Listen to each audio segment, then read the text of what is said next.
que finalmente Bonadío aceptó como arrepentida. Vamos a hablar de esto con Cecilia Devana, que está aquí con nosotros. Ceci. ¿Qué tal, Elio? Sí, así es. Hoy, minutos antes de las 4 de la tarde, Bonadío aceptó a Carolina Pocchetti como la nueva arrepentida de los cuadernos de las coimas, homologó el acuerdo que el viernes pasado había quedado sin homologar.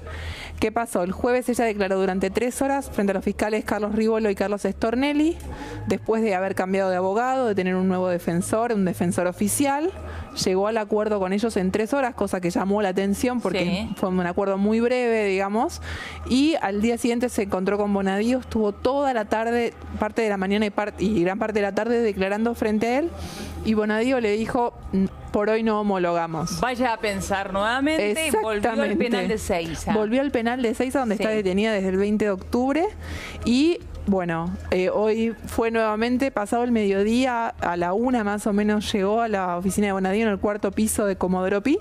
Y ahí, bueno, volvió a precisar datos. Bonadío le preguntó cosas, lo que pudimos reconstruir, porque hay muchísimo hermetismo sobre la declaración de Pocchetti, sobre qué dijo exactamente. ¿No ha trascendido mucho entonces de esta declaración? No, porque lo que la justicia quería para poder tomarla como arrepentida, y esto es un indicio de lo que puede haber dicho, es qué pasó antes y después del dinero, digamos. Porque Carolina Pocchetti está sospechada de haber lavado 70 millones de dólares junto a su marido Daniel Muñoz, viuda de él, digamos. Él falleció en mayo de 2016, que fue un colaborador estrechísimo de Néstor Kirchner, su secretario privado.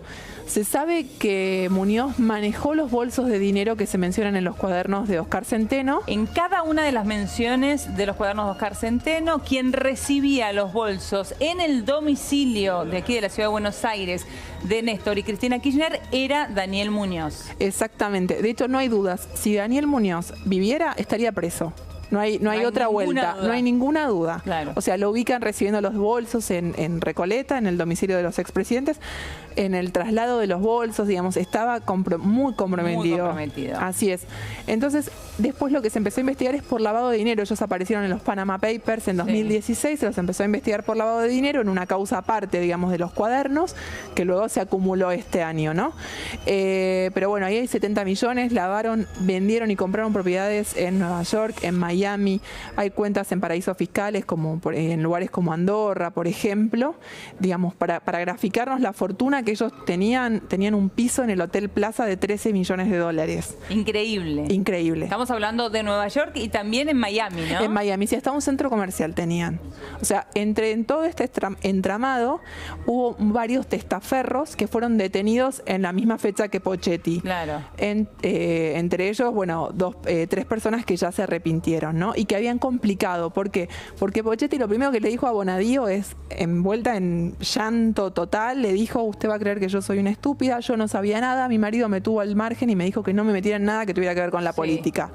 Lo cierto es que los testaferros que empezaron a arrepentirse dijeron: no, Carolina sabía perfectamente lo que pasaba, Carolina estaba sentada en la mesa de las negociaciones. La complicaron muchísimo. Y ahora, bueno, ella lo que recapacitó, digamos. Las mandó nuevamente a pensar, recapacitó y decidió.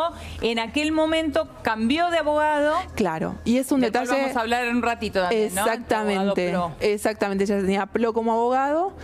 Bueno, lo desplazaron a Plo de la defensa por estar involucrado, ahora vamos a contarlo bien. Ella tuvo una entrevista con otro abogado particular en Ezeiza, no la convenció.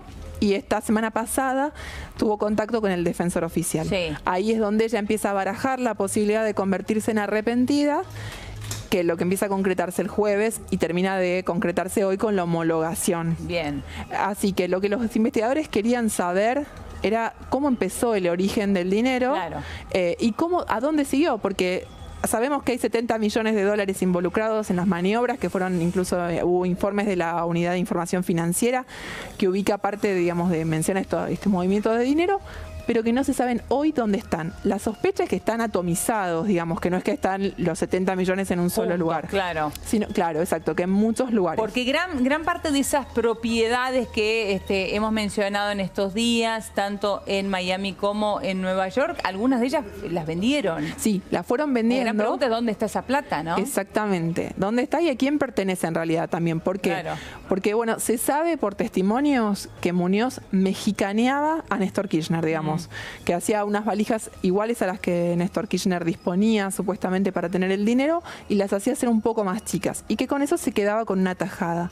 Ahora, ¿cuánto dinero tenía que haber para que pudiera de esa forma tener 70 millones de dólares? Dos cuestiones. Si realmente estos 70 millones de dólares son exclusivamente de Muñoz y eran parte de esta tajada que él se iba quedando de a puchitos, estamos hablando de una cantidad de dinero, pero sideral, exorbitante. Absolutamente. Que manejaban tanto Néstor como Cristina Kirchner. Ahora, exactamente. En el caso, otra de las cuestiones es si realmente este dinero era de Muñoz o si estamos hablando del dinero de los Kirchner. Exactamente, si él era efectivamente un prestanombre también, digamos, ¿no? Un testaferro de ellos. Parte de todo esto es lo que le preguntaron a Pochetti, es sobre lo que hay mucho hermetismo, pero también lo que hoy decían es, ella contó todo, desde que lo conoció a Muñoz, siendo ella muy joven en el sur, hasta ayer, decían, ¿no? O sea, que contó todo. Absolutamente todo. Sí. Sin embargo, volvió al penal. Volvió al penal, sí. Su defensa no pidió que ella fuera escarcelada. Sí. Es una decisión que tomaron en conjunto y la idea es que darle tiempo a la justicia en que empiece a corroborar que los dichos que ella ofreció entre el viernes y hoy son correctos, que puedan verificar la autenticidad de los datos que ella suministró y una vez que esto esté encaminado y que esté concretado, bueno, ella ahí sí pedir su libertad. Es extraño, la verdad es que la mayoría de los siempre pidieron el acuerdo de arrepentidos para ser liberados y para eventualmente tener una condena menor al momento de un juicio. Pero bueno, sorprendió. En este caso, lo dejó en suspenso. Exactamente. Ahora, uno también se pregunta, ¿qué pasa con su familia que está fuera del penal? Claro, ella tiene 2 hijos de una pareja anterior a Muñoz y pidió para ellos protección. No que entren al programa de protección de testigos e imputados, sino que tengan protección policial. El juzgado estaba disponiendo en estas horas de la tarde las medidas para protegerlos, de acuerdo a lo que ella pidió. O sea que solamente pidió protección para sus hijos. Sí, de hecho no pidió cambio para ella en el penal, ni pasar a otro pabellón. Llamativo. Sí, claro, llamativo, porque uno piensa que la declaración de Carolina Pochetti puede incomodar a muchísima gente. A muchísima gente y muy arriba, porque, digamos, no servía que ella responsabilizara ni hacia los costados ni hacia abajo. Digamos, en la cadena de responsabilidades tenía que ir hacia arriba, básicamente. Sí, y además dar información nueva. Y siempre recordamos que hay muchísima gente que ya se arrepintió antes que Pochetti, ¿no? Exacto. De hecho, la semana pasada se arrepintió su primo, Carlos Heller, que tampoco fue escarcelado, pero sí había pedido la medida. Se había pedido ser liberado, pero no se lo concedió Bonadío. También a ella la complicó mucho la declaración de Juan Manuel Campillo, exministro de Hacienda de Santa Cruz, que tampoco fue escarcelado a pesar de ser arrepentido.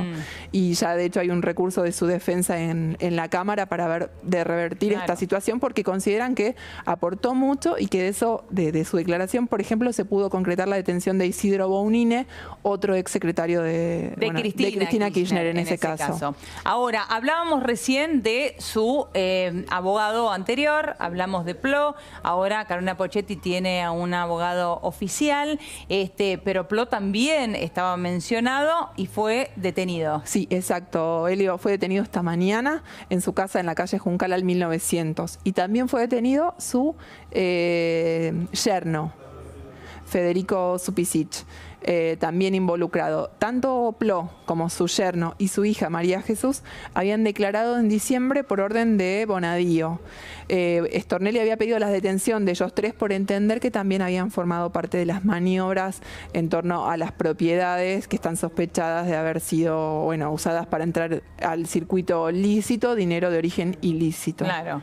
O sea que él fue parte importante de esas maniobras para poder esconder ese dinero. ¿No? De hecho, hasta donde sabemos, Pochetti lo señaló a él en estas últimas horas como alguien que la llevó, digamos, a hacer determinadas operaciones.